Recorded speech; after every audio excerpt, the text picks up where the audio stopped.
Good morning, students. Today we will start another chapter known as ecosystem, coming under your unit ecology. Okay, the chapter's name is ecosystem. In the chapter organisms and population itself, we have discussed what is ecosystem. Ecosystem means it is a sum total of all the biotic and abiotic components of a particular geographical area.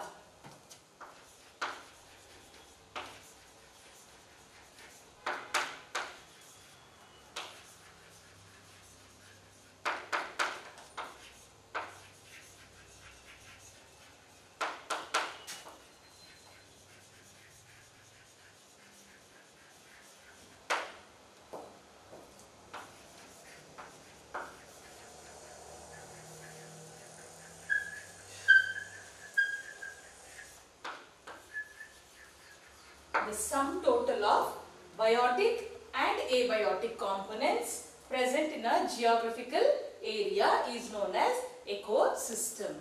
Okay, when we talk about biotic components, all the living organisms come under biotic components and all the non-living components come under abiotic components.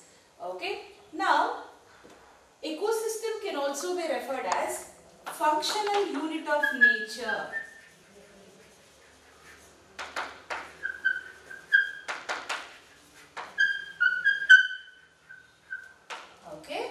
Functional unit of nature, because this is where ecosystem is a place where all the functional activities of our nature is happening.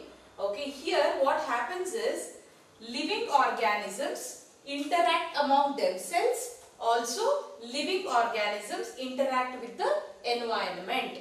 Okay, there are two types of interaction. One is interaction among living organisms. There are two living organisms interacting among each other. Also, the interaction of living organisms with the external environment. That's why we say, since this happens in the ecosystem, we call ecosystem as a functional unit of nature. Okay. Now, in ecosystem, we have two types. One is aquatic ecosystem and the second one is terrestrial ecosystem. Okay, the first type of ecosystem is aquatic ecosystem.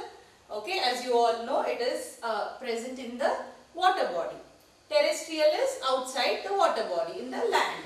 Okay, so ecosystem are of two types. If we take an example of aquatic ecosystems, pond, lake, river, estuaries, all these can be considered as aquatic ecosystem. Then the examples for terrestrial ecosystem are forest, grasslands, deserts, all these come under terrestrial ecosystem. Apart from aquatic ecosystem and terrestrial ecosystem, we have one more type of ecosystem which is man-made. This ecosystem is man-made. It is not present naturally. It is a man-made ecosystem. Example for man-made ecosystems are aquarium, croplands. Okay, the lands where we grow crops. Okay, so these are the examples for man-made ecosystem. These are the ecosystems made by man artificially. Where are these two types of ecosystem are the natural ecosystem which will be found naturally in our earth. Okay, so this is the general introduction of a ecosystem. Okay, ecosystem is a place. It is a sum total of biotic and abiotic components of a particular geographical area. When we talk about biotic, all the living organisms come under biotic and all the non-living factors come under abiotic components. Okay, so these are the different types of ecosystem. Under ecosystem, we will have to study about different terms. First we will study about a term called species composition. Okay, the name itself indicates the different types of species present in a particular ecosystem is totally referred as species composition. This can be explained as identification and description of plants and animal species of an ecosystem. Okay, the total amount of plants, different plant species and animal species present in a particular ecosystem is generally referred as species composition. The next term that you should be knowing is stratification. Stratification means vertical distribution of different species at different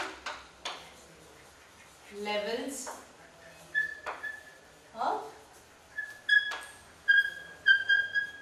ecosystem, or we can say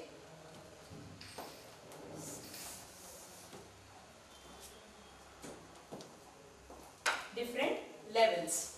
Okay, stratification means vertical distribution of different species at different levels. Vertical means, now if we say grass as a particular, when we talk about different levels, it refers to different trophic levels. Now here grass belongs to one particular trophic level. Who feed on grass? Goat will feed on grass. So the goat comes in a other trophic level. The lion feeds on goat. So the lion comes in another trophic level. If the lion is dead, then the vulture will feed on the lion. So vulture will come in next trophic level. So this is a vertical arrangement or vertical distribution of different species at different levels. Okay, so this is known as stratification. All the living organisms, they do not belong to a single level. Okay, when we talk about ecology, all the different species, they do not come under a single level or a single trophic level. Every organism, depending upon their food habit, they are classified into different, they are categorized into different trophic levels. So this vertical distribution of different species at different level is known as stratification. Okay. So let's next study about components of ecosystem. Any ecosystem has 4 different components. One is productivity. Second one is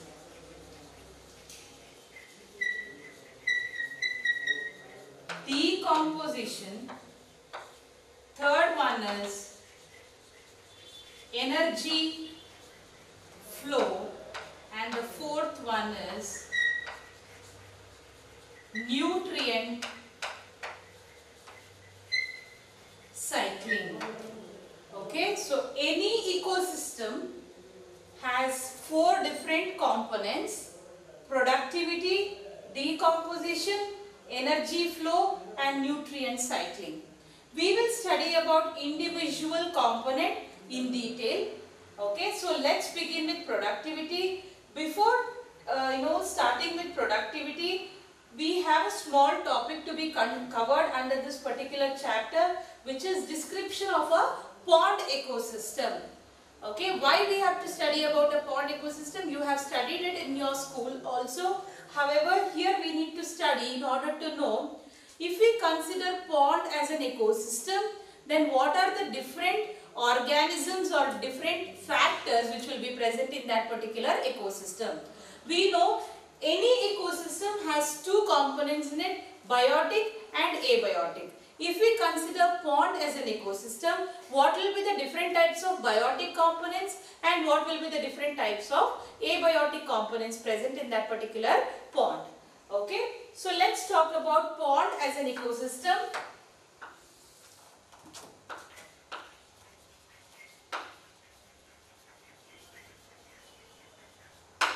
Okay, if we take pond as an ecosystem, let's talk about the abiotic components that will be present in a pond.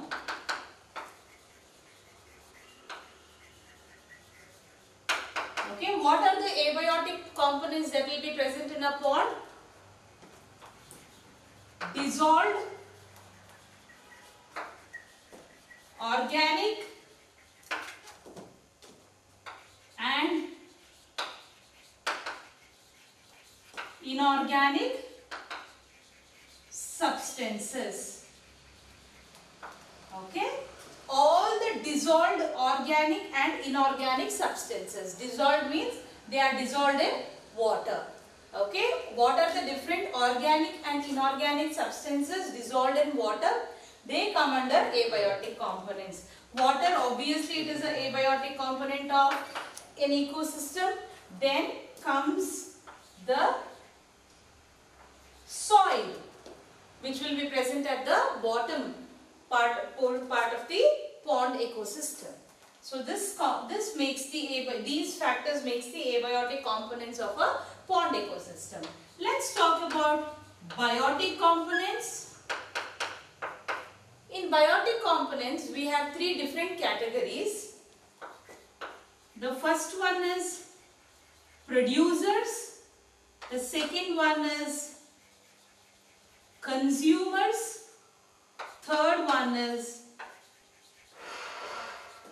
decomposers.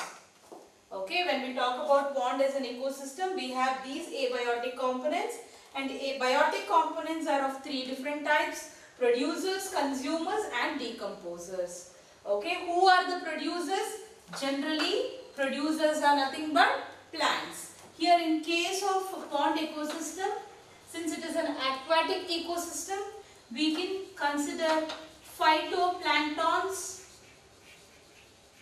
What are phytoplanktons? Very small plants which will be floating on the surface of water body is known as phytoplanktons. Apart from phytoplanktons, we will have algae, okay, as producers. We will have floating plants. Okay, there will be many plants which will be floating. They will be submerged plant. There will be plants which will be submerged in the water, and marginal plants. Marginal plants are the plants which will be present in the margin of the pond. If this is the pond, then you will find phytoplanktons and the floating plants and the submerged plants, okay, here, and the marginal plants will be present in the margin of the pond, okay, in the margin of the pond. So these are the different types of plants which are referred as producers. Then we will talk about consumers. Who are the consumers? Consumers are those organisms who will eat the producers. Producers are the organisms who will produce their own food. Okay, all the plants can be referred as producers because they produce their own food with the help of the process known as photosynthesis.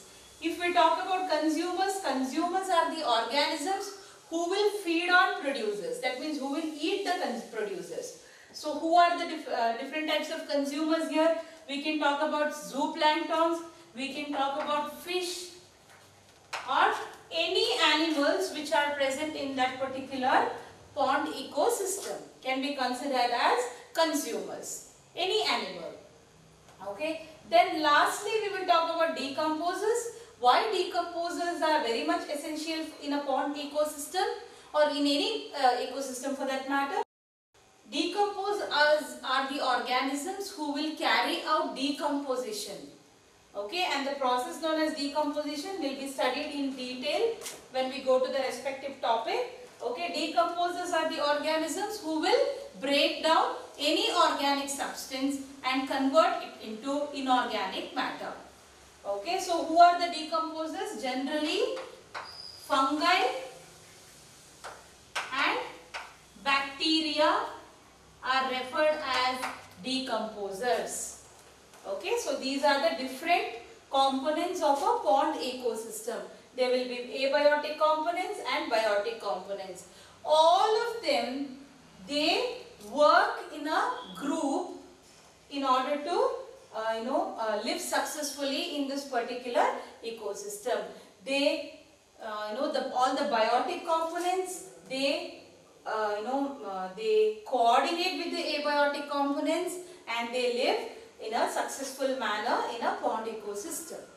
Okay, there is always an interaction between there is always an interaction among the biotic community and also between the biotic and the abiotic components. Also, for a successful pond ecosystem, there are different factors like temperature,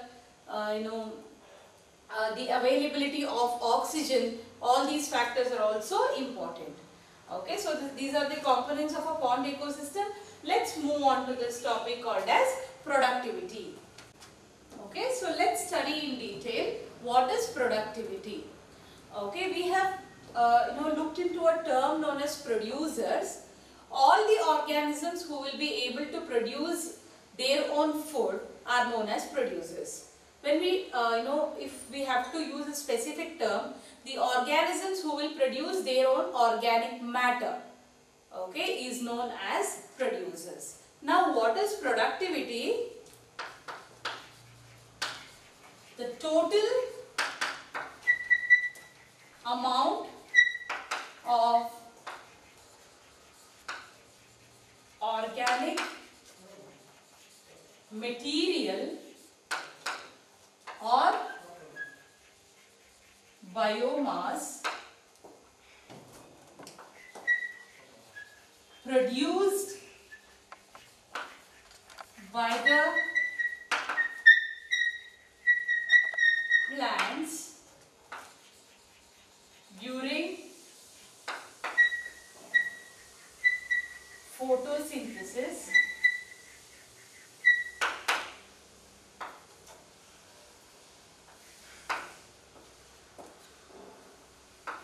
per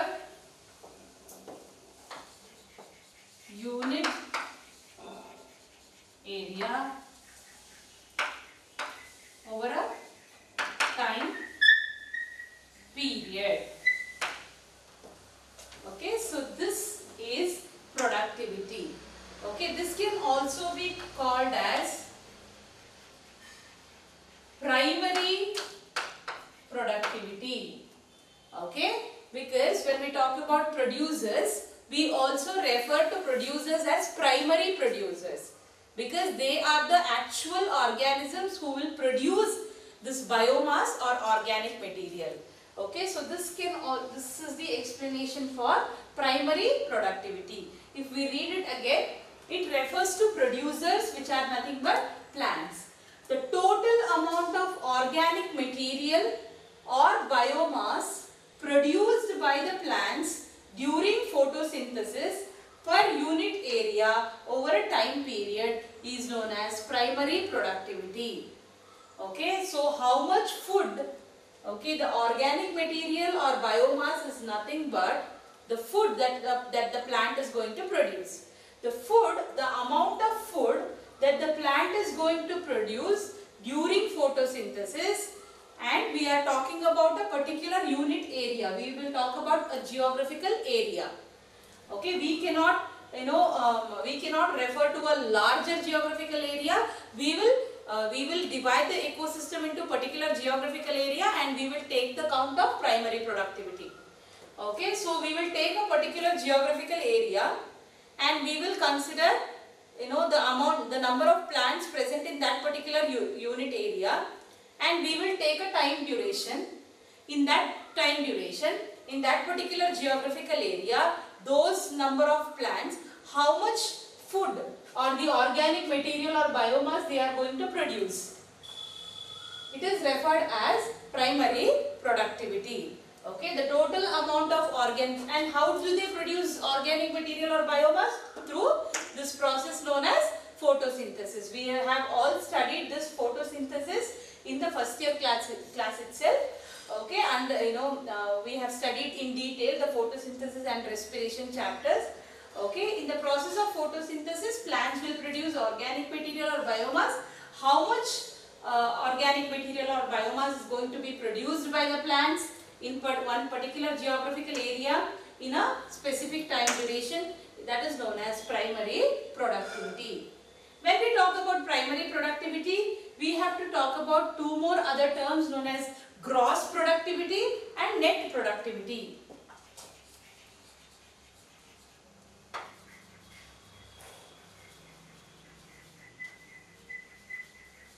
Okay, so here let me add on a point. If we have to measure the amount of biomass produced or the organic material produced by the plants, then we use the unit either gram or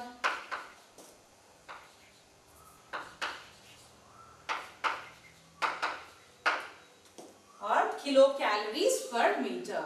Okay, we use this unit known as gram. Okay, and or we use the unit kilocalorie per meter.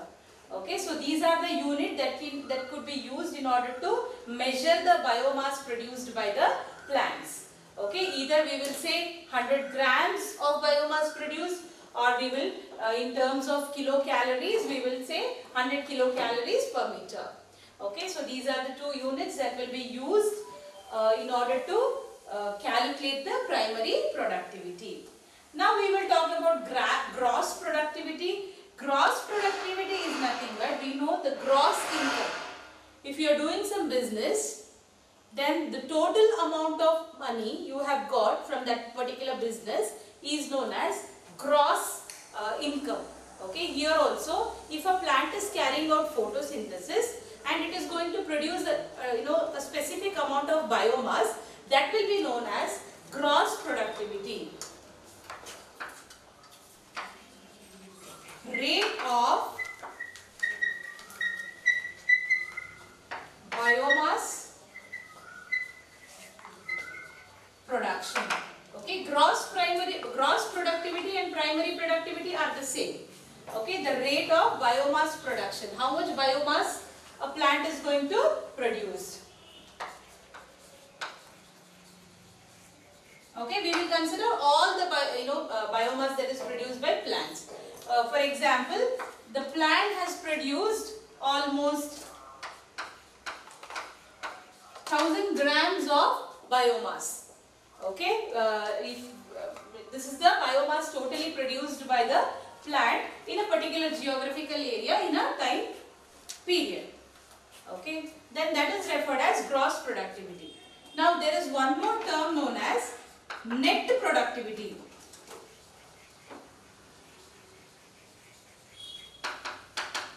Net productivity means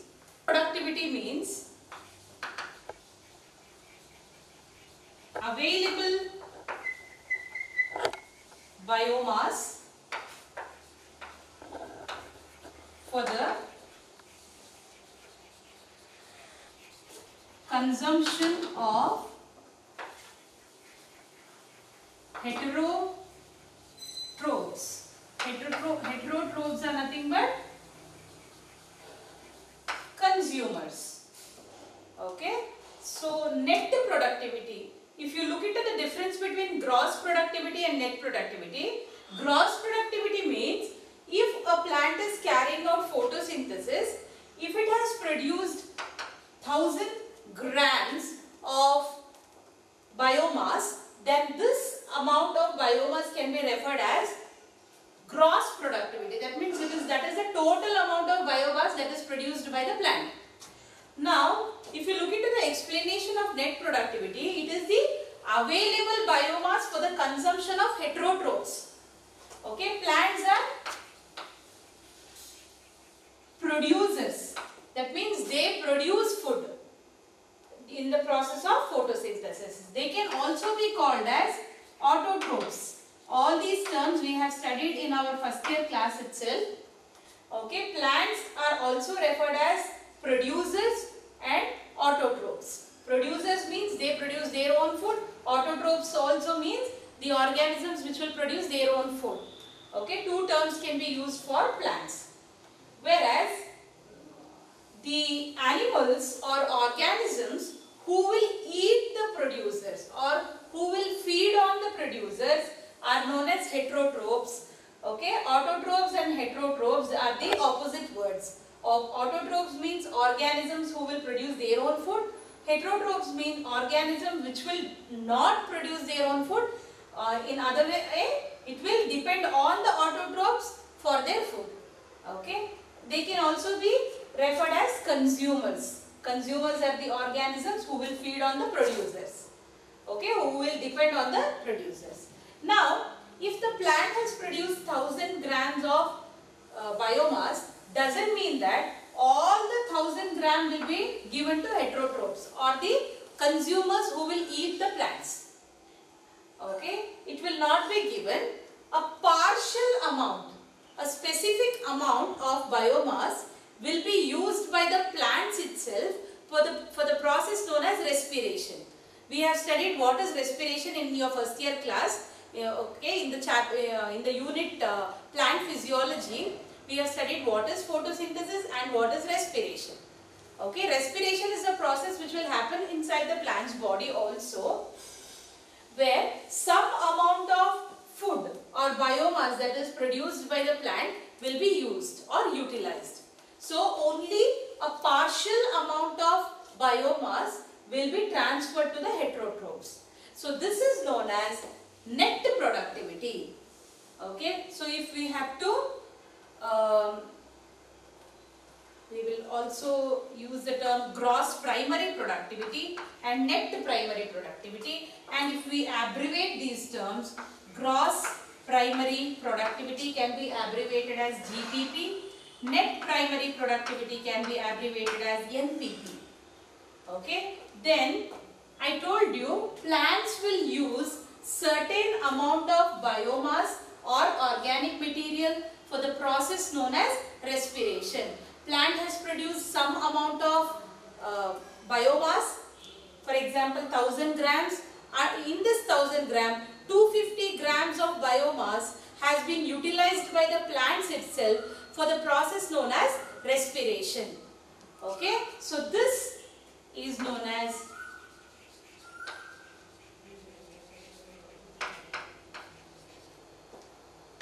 this process known as respiration. Okay, for this process known as respiration, the plant, imagine it has used 250 grams of your gross primary productivity. Then how much is left?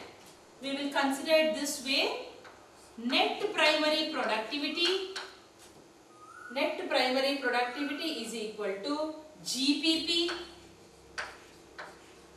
gross primary productivity, minus R, which is the biomass lost in respiration. It can also be referred as respiratory loss.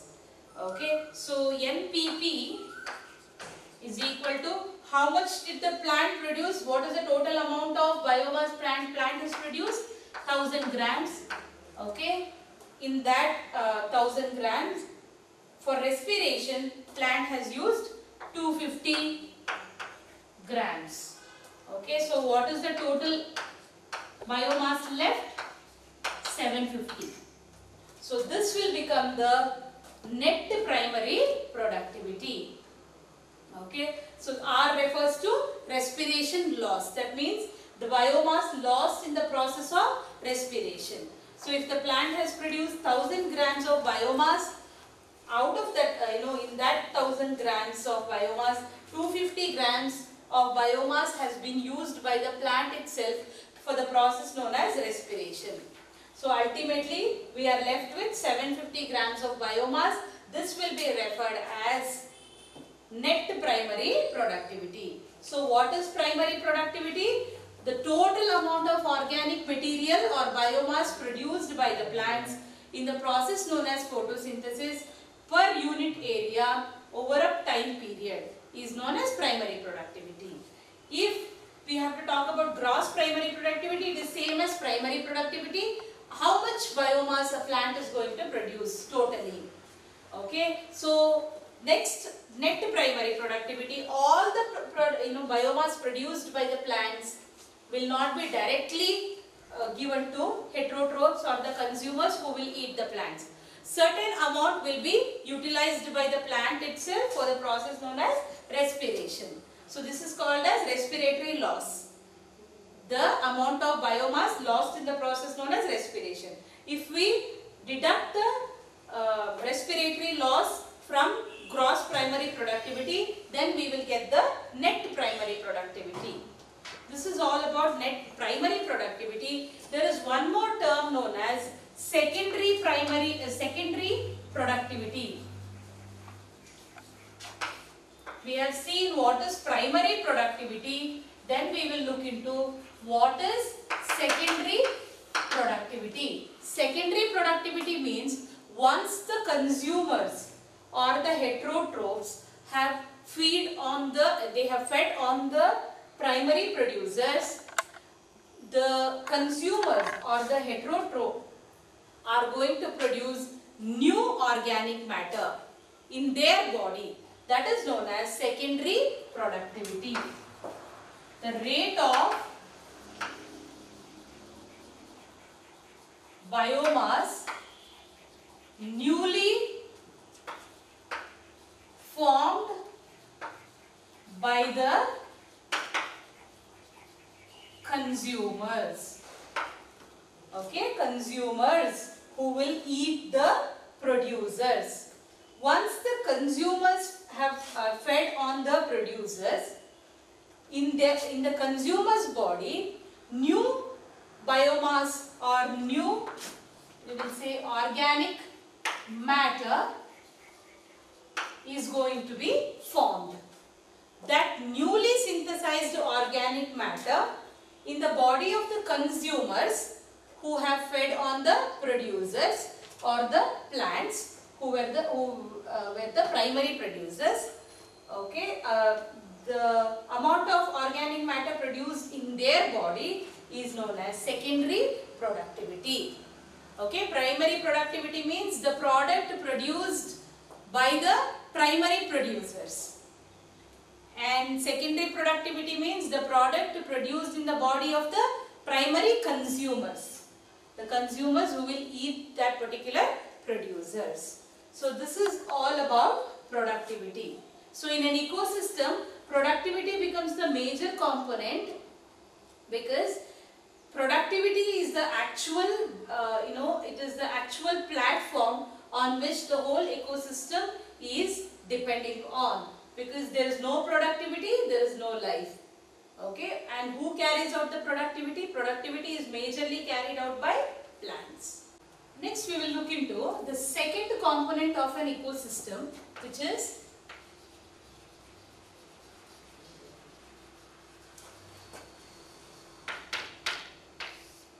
decomposition. Okay, decomposition, the word itself indicates something is being decomposed. Okay, and the organisms who will decompose or who will carry out this decomposition are known as decomposers. Okay, one important decomposer that we all are familiar with are earthworms. Okay, earthworms are referred as farmer friend. Okay, they are friends to farmers. The reason being, earthworms actually help in breaking down all the waste. Okay, first they will help in breaking down all the waste. Okay, also they will help in loosening of the soil. Okay, they will break down all the waste that is present on the agricultural land. Okay, and they will increase the nutritional level of the particular soil. Also they will help in loosening of the soil. Okay, so when the soil becomes loose, aeration will happen very easily. That means the air circulation will happen very easily, and also the root will penetrate deep into the soil. This is the reason we call earthworms as farmer friends. Okay, because they are one of the important decomposers that is present naturally in the soil. What is decomposition? Decomposition means breaking of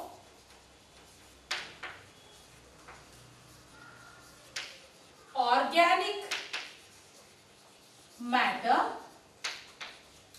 into inorganic substances like carbon dioxide, water and nutrients, which are easily available for other organisms to use it. Okay, so when a larger organic matter or any organic matter is broken down into inorganic substances like carbon dioxide, water and other nutrients, this process is known as decomposition, and this will be done by the organisms known as decomposers. Okay, so this is the explanation for decomposition. And we are done with earthworms. Earthworm is one of the decomposers that will be present in an ecosystem. Now, while studying about decomposition, we will have to refer to a term known as detritus. Detritus or detritus. What are detritus? Detritus means any waste which will be decomposed are known as detritus. So what are detritus? What are the different detritus that will be naturally found in an ecosystem? Dead remains of leaf, bark of the tree, flowers, dead body of animals,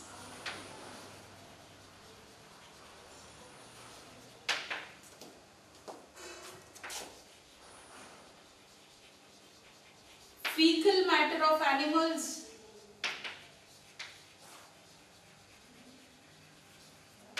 all these together can be referred as detritus. Okay, the dead remains of leaf. When a leaf is matured, it falls down from the tree. That can be referred as detritus, because that is going to be decomposed. A bark, tree bark, when it is falling, it will fall on the soil. Again, that will be decomposed. Flowers, when they fall from the tree. Any animals, when they die, their dead body will be decomposed. And the fecal matter of the animals. Okay, this again will be decomposed. So all these matter will be decomposed in the nature, and all these waste are generally referred as detritus. Okay, again these detritus are going to be decomposed. Any matter which will be decomposed, any waste which will be decomposed are known as detritus. Okay, and it includes dead remains of leaf, bark, flowers, dead body of animals and the fecal matter of animals. Now, we will study how decomposition actually takes place, which are the different steps involved in decomposition. The first step of decomposition is fragmentation. Fragmentation is nothing but, imagine there are few leaves which have fallen down on the soil surface. Okay, this leaf now be referred as detritus. Right? It is a kind of waste which is going to be decomposed. Now, when they fall on earth's surface, when they fall on the soil, they are referred as detritus. They are in larger piece, right? Their size is larger. They will be broken down into smaller pieces. Okay, this detritus will be broken down into smaller pieces by organisms like earthworm. Okay, so that process is known as fragmentation. Breaking down of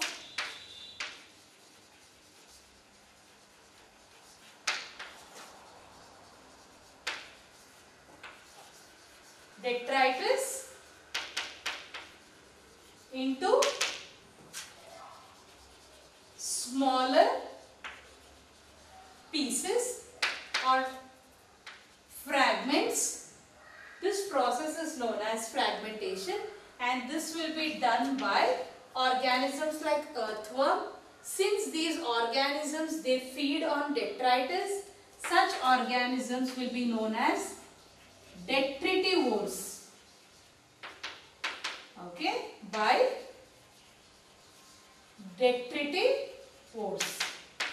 The organisms, when the leaves fall on soil surface, there will be organisms like earthworm who will break down this particular leaf into smaller pieces.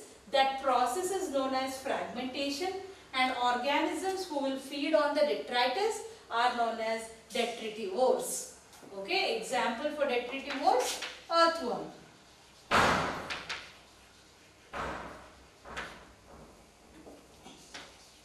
Then the second process that comes under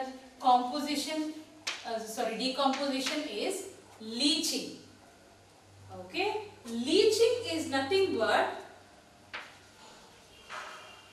water soluble inorganic nutrients which are present in the detritus. They will move to the soil horizon and they will precipitate as unavailable salts. Okay, so this process is known as leaching. The water soluble inorganic nutrients. What are, all the water soluble inorganic nutrients which are present in this particular detritus, they will come out of this particular detritus. They will go deep into the soil surface. Okay, they will percolate into the soil, the deeper layer of the soil, and they will precipitate there as unavailable salts. Okay, the water soluble inorganic nutrients which are present in this particular detritus, it will percolate and it will go to the soil horizon. That means deep into the soil, and there this particular water soluble inorganic nutrients, they will precipitate as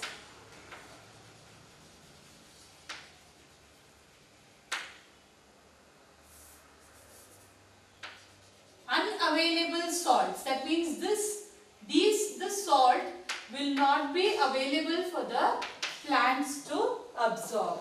Okay, they will go and they will precipitate as unavailable salts in the deep soil surface, the deeper layer of the soil. Okay, this particular process is known as leaching. Okay, when the detritus is being broken down by these detrivores, simultaneously the detritus which has fallen down on the soil surface, all the water soluble inorganic nutrients present inside them, they will start moving to the soil horizon, that is deeper layer of the soil, and there they will precipitate as unavailable salts. Okay, and these salts will be unavailable for the plants to absorb. So this is not actually a beneficial process. Okay, so water soluble inorganic nutrients, they move to soil horizon and precipitate as unavailable salts. This process is known as leaching. Then the third one is catabolism. The third step in decomposition is catabolism. We all know all the breaking down reaction that will be taking place together, collectively it is referred as catabolism. We have studied about metabolism. The sum total of all the chemical reactions that takes place are together referred as catabolism. Metabolism are of two types, catabolism and anabolism. Catabolism is a breaking reaction, whereas anabolism is a building reaction. So catabolism, when I say the term itself indicates something is going to broken down. Okay, so here catabolism means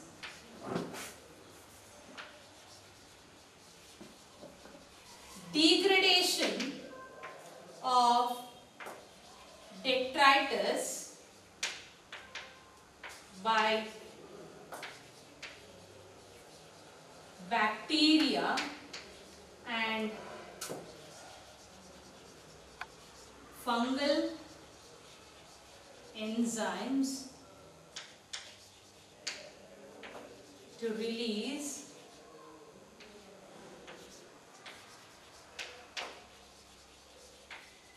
inorganic substances. Okay, so when the detritus is being acted upon by detrivores, this process is known as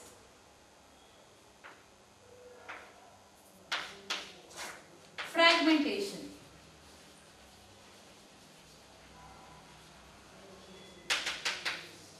Okay, so when the detrivores act on this detritus and they break them into smaller pieces,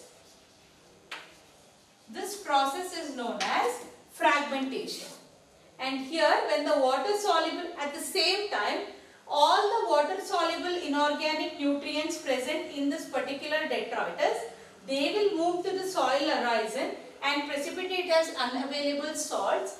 This process is known as leaching.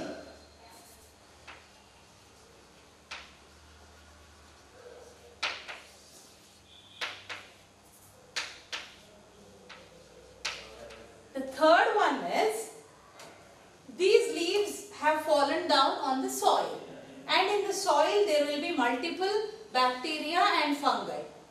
The enzymes of bacteria and fungi, they will act on this particular detritus and they will release inorganic substances or inorganic matter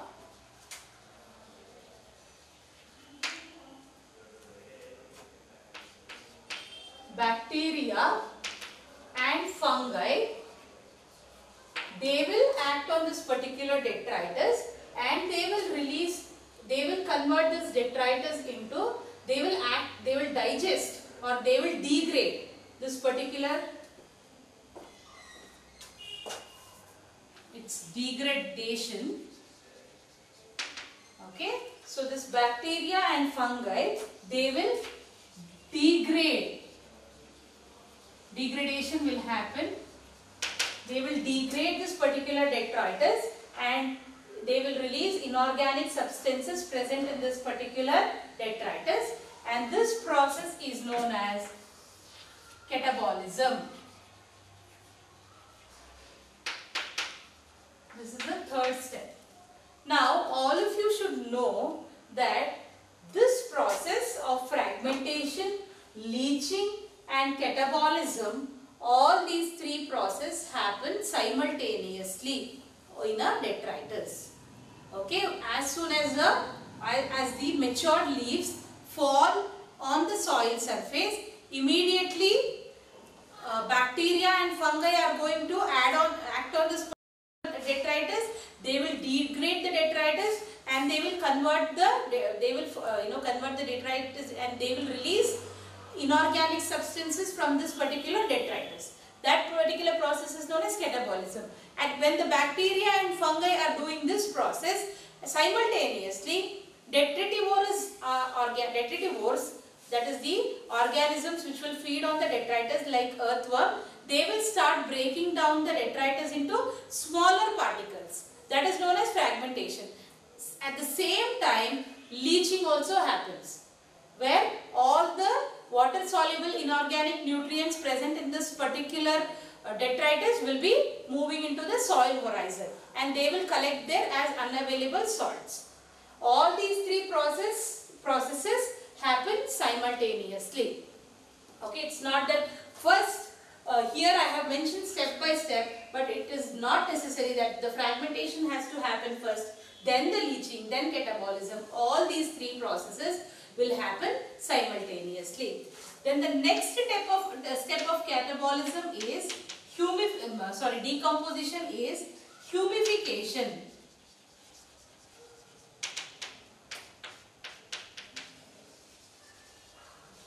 Formation of amorphous substance, humus. Okay, now the next process is humus is formed from detritus. Okay, this detritus, from this detritus, humus will be formed. This process is known as humification. Okay, now we have the bacteria and fungi working on the detritus, detritivores are working on the detritus, salts are going to the soil horizon. After all this process, whatever detritus is completely broken down, whatever detritus left out, that will be converted into humus. Okay, that will be converted into humus. Okay, if you see, if you go to a forest or if you go to a place where you are doing a organic manure, okay, you dump all the leaves, all the plant waste and animal waste in a particular place and observe it after a long time, you will see a dark color substance is formed in the place where you have added the detritus. Okay, it actually mixes with the soil and the soil turns really into a darker color. Okay, the color of the soil actually changes into almost black in color. Okay, that black part is nothing but the humus. It gets mixed with the soil, so soil becomes enriched. Okay, so the detritus completely is degraded or decomposed. Finally, the detritus will be converted into this substance known as humus. It is a very dark colored product produced after the decomposition from the detritus. Okay, so it is a result of decomposition of detritus. It is actually very dark in color. Actually, it is black in color. It gets eventually mixed with the soil and makes the soil very fertile. Okay, if you just Google and type humus, you will be able to see that the black color substance which actually mixes with the soil in order to make the soil very nutritious or fertile. Okay, so that process is known as humification. From the detritus, ultimately we get this humus. Okay, humus is nothing but the organic component of the soil. If we have to give an explanation of humus, the organic component of the soil just has its particles, right? It's the sand particles or the soil particles. Humus is not a part of the soil. However, humus is formed when all the detritus or all the plant waste and animal waste, they decompose. Eventually, this particular decomposed product is known as humus. It gets mixed with the soil. Okay, that is humification. Then the last step I will write here, that is mineralization.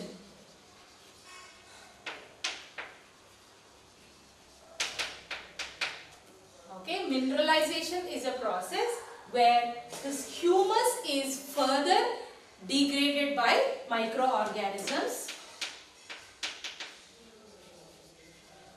Further degradation of humus by microorganisms or microbes to release inorganic nutrients, which is also referred as minerals.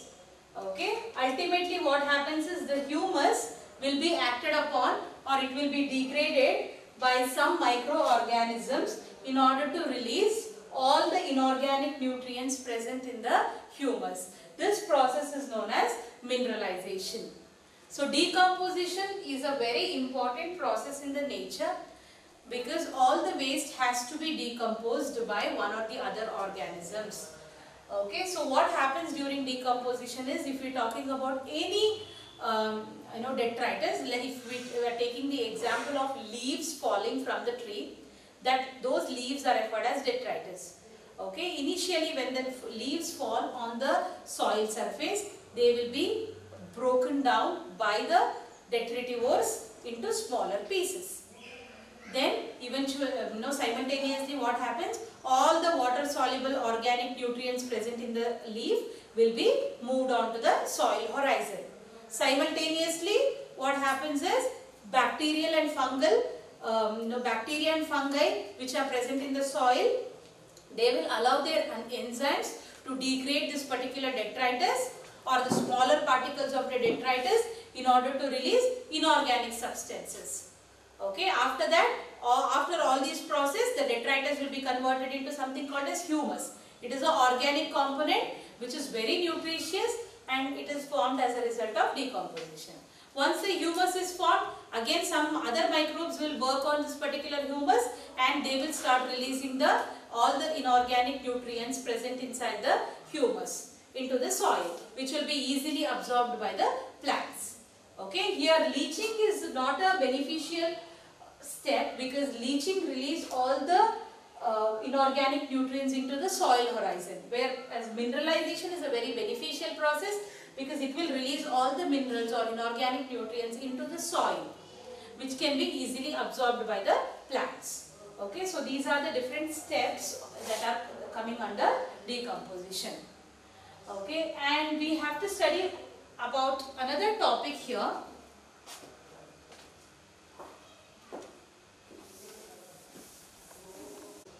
Okay, there is a small topic coming under decomposition.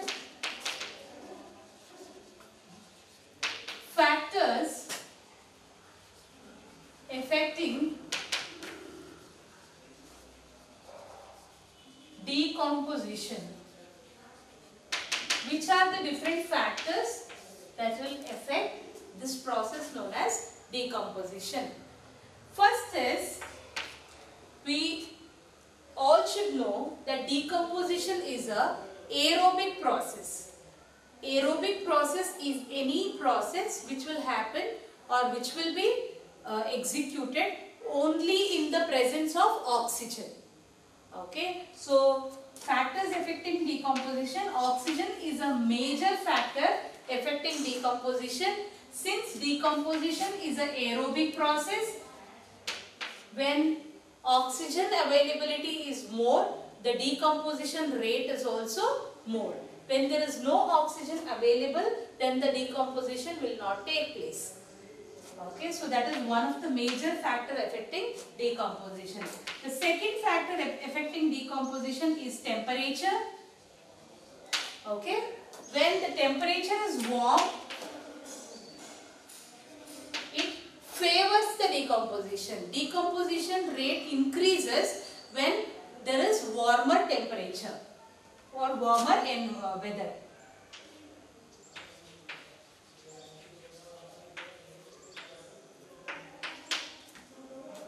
If the temperature is warm, if the weather is warm, then it favors this process known as decomposition. Okay, if the weather is cold or the temperature is very less, then the process known as decomposition will decrease. The rate of the reaction will decrease. Decomposition rate will be reduced. Okay, so the temperature should be optimum. We say warmer. Warmer weather will favors the decomposition. When the temperature is high, decomposition will happen at a faster rate. When the temperature is cold or the weather is cold, and it decreases the rate of decomposition. Then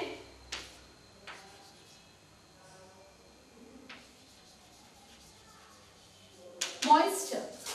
When there is enough moisture in the soil, again it favors the decomposition. Okay, if the soil is in dry condition, then again it decreases the rate of decomposition. It will decrease the rate of decomposition. So these are the different factors affecting decomposition. Oxygen availability is must because decomposition is an aerobic process. Then temperature, warmer weather will favor the decomposition, whereas cold weather will decrease the rate of decomposition. Enough moisture, if it is present in the soil, it will favor decomposition, whereas dry condition will decrease the rate of decomposition. So these are the different factors affecting decomposition. Then we are done with this process. We are done with the whole concept known as decomposition. This topic we will have to study about certain properties of humus. Okay. Humus, as I already told you, they are the organic component of soil.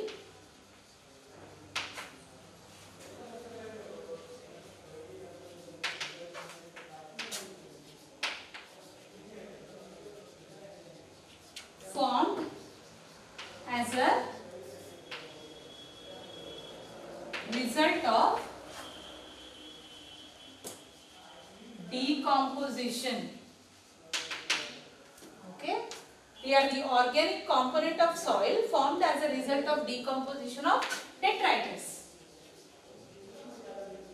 Okay, when the detritus undergo decomposition, it will be converted into humus.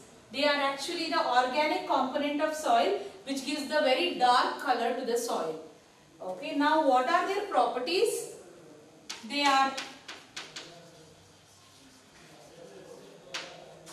highly resistant to microbial action. They have the capacity to resist any microbial action, and humus undergo decomposition at a very slow rate. They do not undergo decomposition very fast. They undergo decomposition at a very slow rate. Okay, we have studied about the last step, which is mineralization. That is a kind of decomposition of humus. Okay, and why it does not undergo, it undergoes decomposition at a very slow rate? You know, if the decomposition has to happen, then microbial activity is very much important, whereas here they are resistant to microbial action. Then they are being colloidal in nature. That means it's a combination of multiple nutrients.